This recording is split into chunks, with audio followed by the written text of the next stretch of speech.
Hi kids, how have you been? Welcome to PPM Academy, and today we're moving on in the story of Joseph. Joseph was so loved by his father that he gave him a coat of many colors. Joseph was also a dreamer, and he had a lot of dreams that made his brothers very, very, very jealous. One day, his brothers sold him to the Ishmaelites.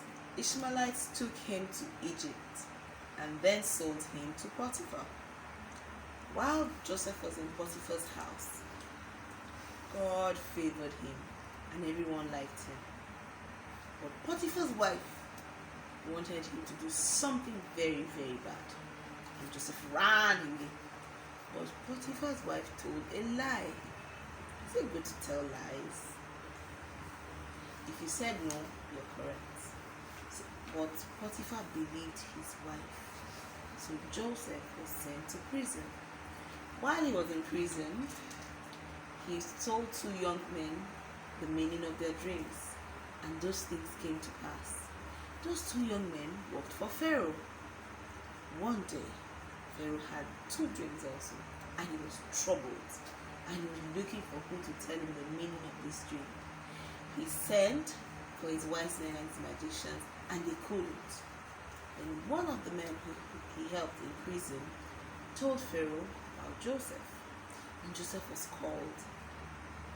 And Joseph, with God's help, told Pharaoh the meaning of his dreams. And Pharaoh made him prime minister in Egypt.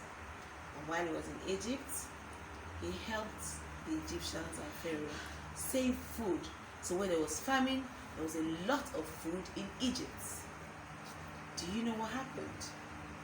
One day, his brothers, the same brothers that sold him to the Ishmaelites, came to Egypt to buy food because there was no food anywhere. If you were Joseph, what would you do? Well, Joseph still helped them. And in their second trip, he forgave them. And asked them to bring his father to him. Remember, God expects us to forgive. No matter what anyone has done to you, please learn to forgive. Because Jesus forgave us all our sins. And that's why we can be called Christians. That's why we have God as our Father. So remember, you must